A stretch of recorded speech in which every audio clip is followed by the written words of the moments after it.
આજે તમને દૂધમાંથી બનતી ચા વિશે એક એવી વાત જણાવવામાં જઈ રહી છે કે વાંચીને ચા પ્રેમી ખૂબ જ ખરાબ લાગશે અને ઘણા સંશોધનો સાબિત થાય કે ખાલી પેટે દૂધની ચા પીવાથી ઘણા નુકસાન થાય છે અને લીવર પડે છે અને ખરાબ અસર પર ચા પીવાથી લીવર પર ખરાબ અસર પડે છે એટલે ખાલી પેટે ચા પીવાથી લીવરમાં હાજર પિત્તનો રસ સક્રિય થાય છે અને જેના કારણે ચા પીવાથી સાથે વ્યક્તિ નિવર્સ થવા લાગે છે અને આ તમને બેસણ પણ થઈ શકે છે અને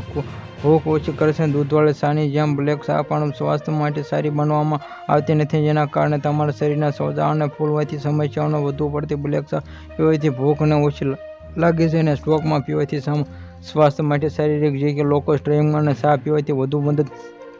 પસંદ તેમને ચા માટે ખરાબ સમાચાર હોઈ શકે છે અને મહત્વનું છે વધુ પડતી સ્ટ્રોકમાં ચા માંથી હાનિકારક છે. હાઇડ્રોલિક એસિડમાં ઉત્પન્ન કડક ચા પીવાથી વખતે વધુ ધ્યાન રાખવું અને પેટમાં હાઇડ્રોલિક એસિડ બનાવે છે અને પેટમાં ઈજા પણ થઈ શકે છે અને સમયસર સારવાર ન રાખવામાં આવે તો તે અલ્સર પણ થઈ શકે છે. આવા જ વિડીયો જોવા માટે જોડાઈ રહો અમારી ચેનલમાં.